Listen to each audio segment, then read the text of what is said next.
की पकड़ लगा चावल वो तो हर दिन बोतल भी वो तो हर दिन में पक दे बोतल भी खाने मिलने लगी वो तो हर दिन में पक दे आ और बोतल भी स्प्राइट की बोतल कोक की बोतल डैडी ते दो स्प्राइट दिया एक कोक की दो पीती दियो दो पीती दियो यार तुझे की खाना वा चावल चावल नाल गोश्त चटनी प्याज धनिया टमाटर हरिया मिर्चा पुदना ते आलू ते उस तो बाद चपेड़ा मुक्के चंडा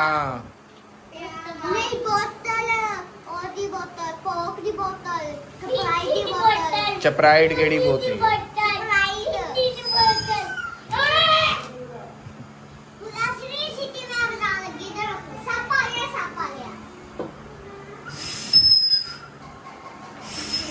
हम तो बाद आया अपनी हरकत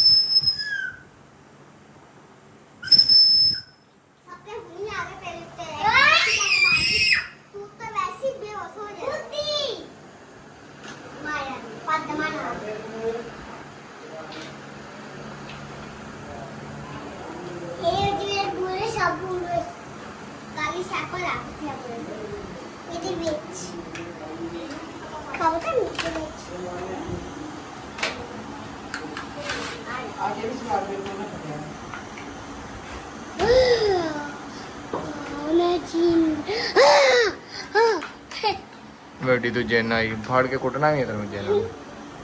ज्यादा खा के फिर से शाम जे तुझे और सुबह मां हम ते मारे पार्क लेके कितना मैं बोलती हूं ना पापा जी मनु ने कल में गुलाब करके चूल्हा पकड़ लिया सामने आके दस देना मनु ओले चूल्हा ही चाहिए वो अच्छा की करता सी मामा ने पीछे होके दस मनु की कीता मनु ने चूल्हा पकड़ लिया सीगा ओ खोल खोल तेरे को ओले टॉके दो ये खा खा देना सी सन अपने के दिल्ली में फिर साथ दे इसलिए से नानी को वापस नहीं आनी ये तो सुकिया ने सियार वीडियो बनानी सही गल